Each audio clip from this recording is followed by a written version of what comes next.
Paul, interesting.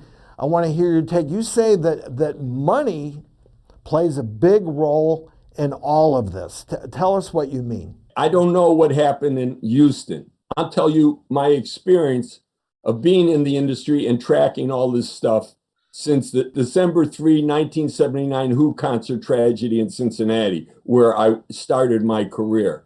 Wow. These festivals generate a large amount of money for cities and communities, desperate for money today.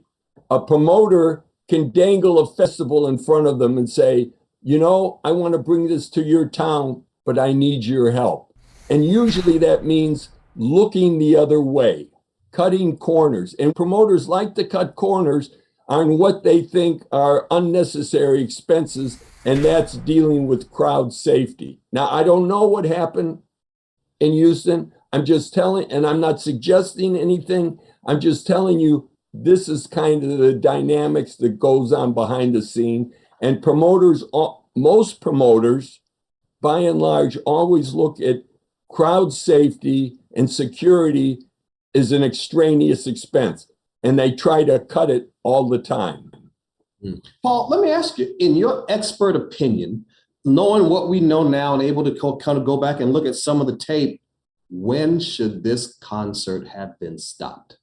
It should have been stopped before Travis Scott put his foot on the stage.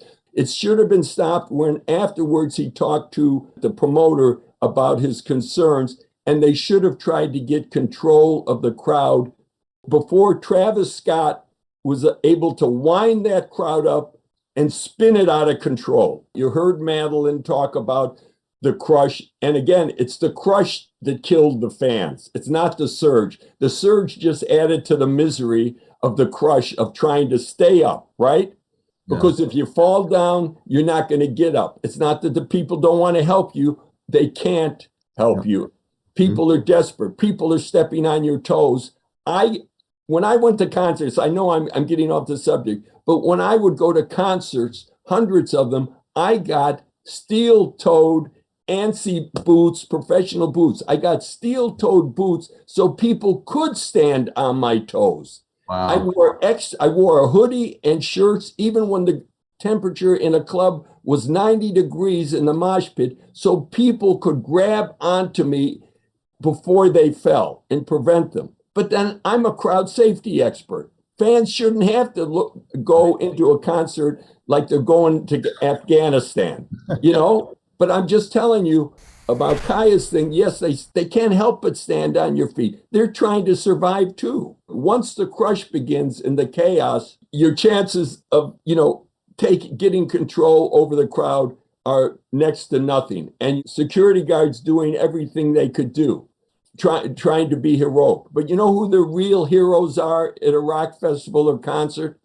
The real heroes that you'll never know about are the ones who plan the event and manage it safely so this never happens. Great point, Great points. Paul. And we did reach out to the Houston Police Department for comment, and they referred us to the previous statement released by their chief of police, who said this in part: I asked Travis Scott and his team to work with HPD for all events over the weekend. The meeting was brief and respectful, and a chance for me to share my public safety concerns as chief of police. As I previously stated, our criminal investigation continues. We also reached out to Live Nation. They did not give us any type of response. We did find this statement from the company on Instagram. Quote, we will continue working to provide as much information and assistance as possible to the local authorities as they investigate the situation. You can find the entire statement from the Houston Police Department on our website at thedoctorstv.com. Listen, Paul, thank you for coming today. I think it's so important. You have so much experience, so much insight into this tragic event. Thank you, Doctor. My pleasure to be here.